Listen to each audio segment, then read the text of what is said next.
Welcome back. Well, the markets continue to trade in the green, and the good news is the mid-cap index is doing a relative outperformance. It's up close to around 0.6%, with close to 3 stocks advancing for every one stock that's declining. But let's get chatting with a couple of managements. KC International posted to be a mixed set of numbers actually in the Q3. The order book has increased big time though, and things are looking up. The budget as well had various aspects which could bode well for them. But to understand more about that, we're joined by Mr. Kejriwal, who joins us on the show. Hi, sir. Thanks so much for joining in. Well, given that you're sitting on a big order book, as well as, the budget had various tailwinds for your company, give us a sense. By the end of this year, what do you end with? Around 16,000 crores, 16,500 crores of revenues. Could you tell us a rough revenue number? And what do you grow on that? So, morning. I think if you look at our numbers, we have grown by 31% this quarter. Overall, around 29% for the 9 months. Guidance had been 20% plus, 20%. So I think it now becomes 20% plus. So if you look at our last year's numbers, we should be close to probably 16 and a half or so. On that base, sir, what kind of growth can you project for the next couple of years? Also, give us an insight onto margins. That was very disappointing. And the Brazilian part of the business continues to report losses.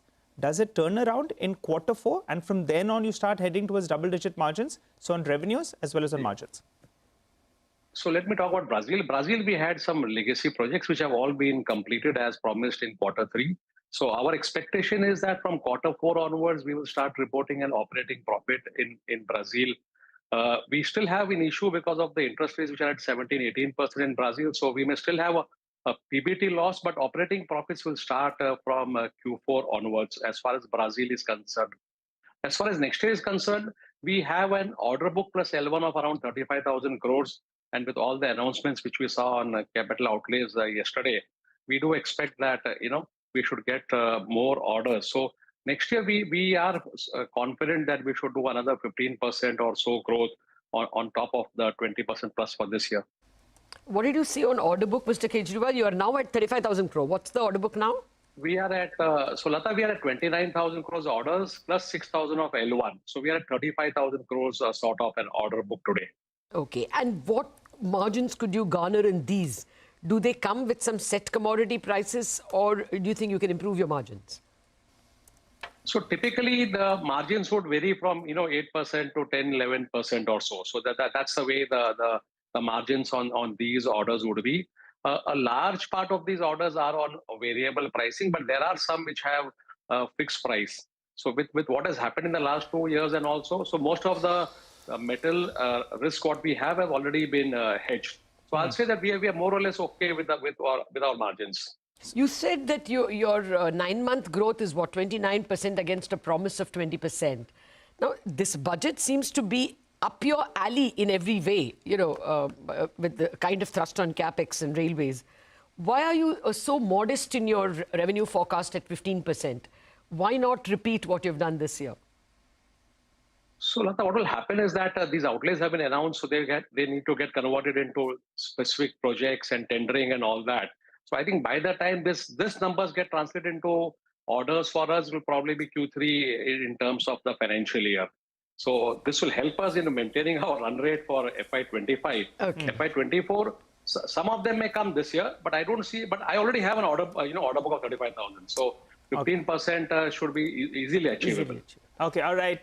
Final question, Mr. Kejriwal, before we let you go, I'm going to break it up into 3 parts. One is your working capital days have come down to around 140. Is there scope for improvement out there? Your interest cost as a percentage of your sales is around 3.5%. Is there scope to improve out there as well? I need to nudge you on your margins. Last time as well, I asked you, you said maybe 10% is possible. Q1 FY24, 10% is possible? I don't think Q1 is possible. What we had said is that Q3 we will start turning around in the margins. So our margins are slightly better than Q2. Q4 will definitely. So I think quarter on quarter we'll probably get a 75 to 100 basis points bump up in the margin. So I think Q3 next year should be a normal working year for us in terms of margin. As far as working capital is concerned, in the last 6 months, we have brought down our net borrowings by 450 crores. We have promised 500 crores by March end, and I think we are pretty confident that we'll reach there.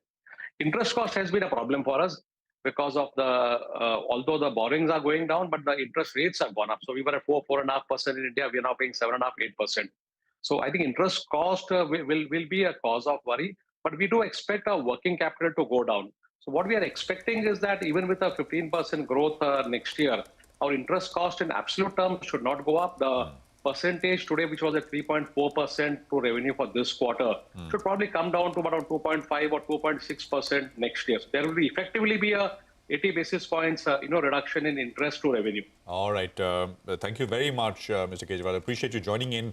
Good luck to you from all of us here. Now, TTK Prestige is the next company we're speaking with. They posted a disappointing set of third quarter results.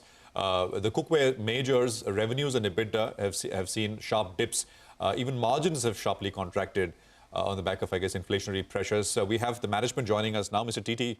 Jagannathan is chairman of the company. He's joining us. Mr. Jagannathan, it's always a pleasure to have you with us here on CNBC-TV18. Good morning, Prashant here. Could you tell us, these numbers are significantly below what the street was expecting. Could you explain to us what happened? Actually, sorry, I don't know what the street expects, but we're satisfied with the numbers.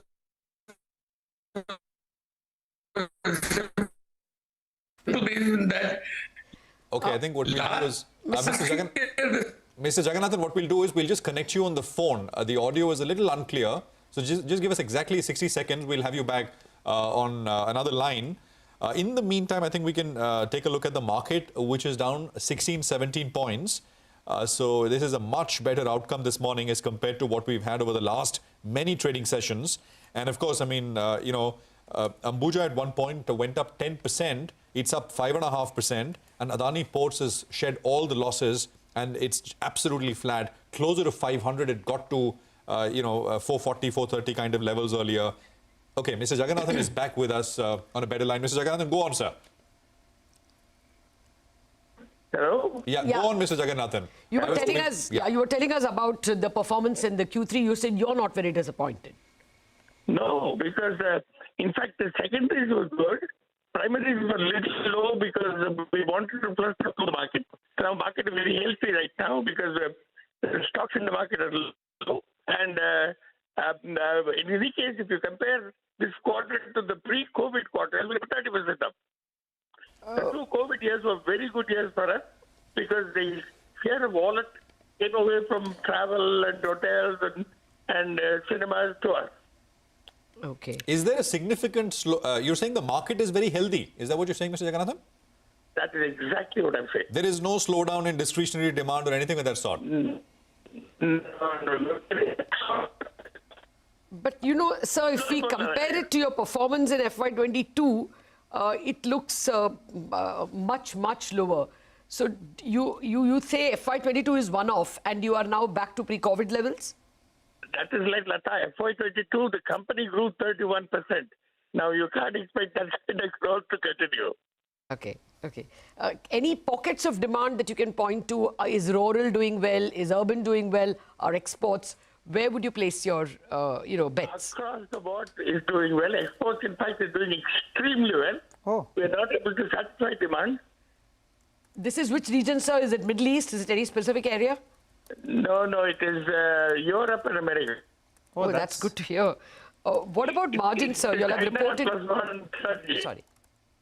Sorry, go ahead, sir. Go ahead. Yeah. Your margins for the 9 months are at 12.8. You all have done much better margins in the last 3 years. Any specific pressure you see it alleviating? No pressure. We're just flush through the high price stock that's holding, and next quarter the margins will improve again. What kind of earnings growth should one expect, Mr. Jagannathan, if you can give us some sense? So even next quarter, the growth will not be dramatic. The growth will probably be low because again we're comparing it to last year, which was a fantastic year. Please don't lose this quarter by quarter comparison. Compare 9 months and say compare pre-COVID. All right, Mr. Jagannathan, let me try again. What kind of a growth number should we look at for FY24? In the double digits, double-digit top-line growth is what you're gunning for. And also on the margin band, what should it be? Mid-teens? Margin band will come out a little lower than last year because of the high raw material cost that we have to flush through. So we're looking at between 14.7. Okay. A bit tough. Okay. Good to hear you, sir. But we have you on a scratchy line. Thank you very much for giving us an update of how you see demand and margins in the quarters to come. A very optimistic view on demand, especially export demand. Let's take a quick... Oh, we don't have a break. We are going to get our technical experts again. Mitesh Thakkar joins us. Mitesh, it's a great comeback for the markets. Right now, would you want to trade the Nifty or stick with stocks?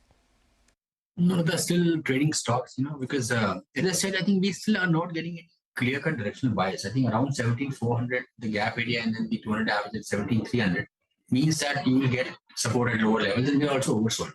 And the structure is weak, indicator position is down. So I don't think we are going to see a rally as well. So hang on the hold your horses on the index trading wise. But on stocks, I have two buy calls. Britannia, I think, is showing good traction on the upside. And that's a buy with a stop below 450 and a target of around 4,700. So very strong breakout taking place over there. Good price volume action. And the other one which I like is Ashok Leyland. That's a buy with a stop below 149 for a target of around 160. Okay. All right. Thank you very much. Just a word, ITC, any view at all, Mitesh? It gave a false kind of breakdown yesterday and then a very strong comeback. And the good thing is that ITC has managed to get past the earlier highs, which was around levels of 360. So now I think that entire depth of 360, 330 should be replicated on the upside, which is about 30, 35 points. So you roughly get a target of around 395 on the upside. So I'll maintain a long, and declines to about 365, 366 would be now opportunities to add on to long positions. Okay. Got that, Mitesh. Thank you very much. We'll, of course, get you back in closing bell for more trading strategies. Let's get back to the big story of yesterday and for the past week, the budget. The big sector is insurance. The budget has continued with the government's agenda of plugging tax arbitrage options used by the ultra-rich, as they call them. It has proposed taxing payouts received from life insurance policies issued after April 2023, which will be issued after April 23, if the life insurance premium is over 5 lakh in a year. My colleague Tim C spoke to Sanjay Malhotra, the Revenue Secretary, and here are the clarifications that he made. Is the 5 lakh rupee threshold for premium paid in 1 year or over the term of the policy? That's question number one. Yeah, so it's 1 year. So every year, you can contribute 5 lakh rupees towards one or more than one policy. And this is in addition to the 2.5 lakh rupees limit that you already have in ULIP. So overall, insurance basket, you can buy policies worth 7.5 lakh rupees year on. Every year you can pay that premium. So it's not over the life term. This limit is not over the life term of a policy, but this is an annual limit. It's an annual limit. And, again, on this aggregation aspect, is the threshold per policy or aggregate of all policies? Aggregate of all policies. Aggregate of all policies. Together for a year. For a year, but not over the term of the policy. Okay, so aggregate of all policies for a year, not over the term of the policy. And will only proceeds from premium above 5 lakh rupees be taxed proportionately, or if a person crosses the threshold, 100% of the proceeds will be taxed? That's right. I mean, if it crosses 5 lakh rupees, then that particular policy gets taxed. Okay. So he can always choose, to divide his policy and keep the premium, the 5 lakh premium, the policies with premium up to 5 lakh separate. If he wants to buy, still wants to buy a policy more than 5 lakh, that 1 lakh rupee policy can be different. So that way, he can avoid taxation on premiums, policies with premiums up to 5 lakh rupees. Okay. Those clarifications were important for what it is worth. We've seen SBI Life come back, and we have got some clarifications of data from ICICI Pru as well. HDFC Life is still struggling. Let's take a quick break. Up next, Manisha Gupta will be joining in with a commodity market check. Welcome back. Equity markets still seesawing. So let's check what's happening in the commodity markets. Manisha Gupta joins us. What's on your radar, Manisha?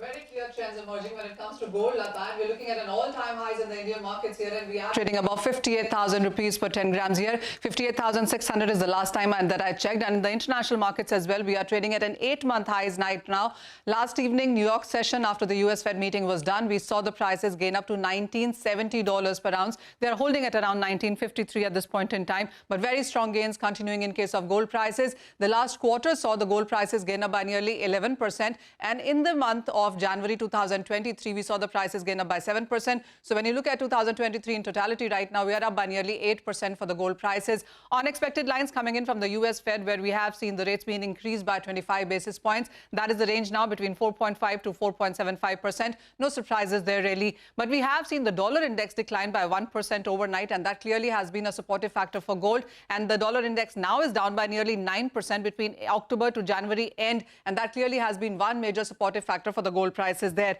In the Indian markets as well, it has been very strong gains. And if you look at the World Gold Council report that came in, it says that in 2022, the demand for gold globally gained up by 18%, around 4,742 tons. Last time we saw that kind of number was in 2011. So very strong demand as well continuing. That has been yet another factor that has been supportive for the gold prices. Silver as well is trading at around 8-month highs in the international markets. The Indian markets are trading at around 11-month highs rather, and we are trading at around 71,000 rupees per kg for the silver prices also. So it has been nearly 3,000 rupees of a gain that we've seen in 2 trading sessions itself. 1,500 up on your screens right now. What we saw in budget as well was the increase in silver duty that has been now aligned to gold and platinum. So the duty on silver bar has been raised to 15%. And when it comes to silver dore, that is up by 14.35% as well. So for the consumers, it's really, there's no really downside to it, because the gold that you're holding, that price just went up. For the industry, clearly, when it comes to imports, that price has gone up as well. The markets also have seen a big thumbs up coming in sense of e-gold, because the conversion of physical gold to e-gold now will not attract any capital gains and vice versa as well. So when it comes to gold monetization as well, the demand for that, remember, has been increasing for the last couple of years. So a big boost coming in from that as well. What the markets will watch out now for is, with the US Fed meeting done with, it is the ECB and the Bank of England monetary policy meeting coming in today. And tomorrow is a non-farm payroll data. But with the kind of number and data the street is working with, the expectation is that you could see the support continuing for the precious metals. Okay. Thank you very much for that, Manisha. We've had other people like Sridhar Shriram also endorsing that gold is a great investment and has been. Thank you very much for that backdrop. We're going to take a quick break, and thereafter we go full tilt again on the equity markets, the budget and the other sagas that are hanging over the market. We'll have Vetri Subramaniam of UTI, AMC and Nilkant Mishra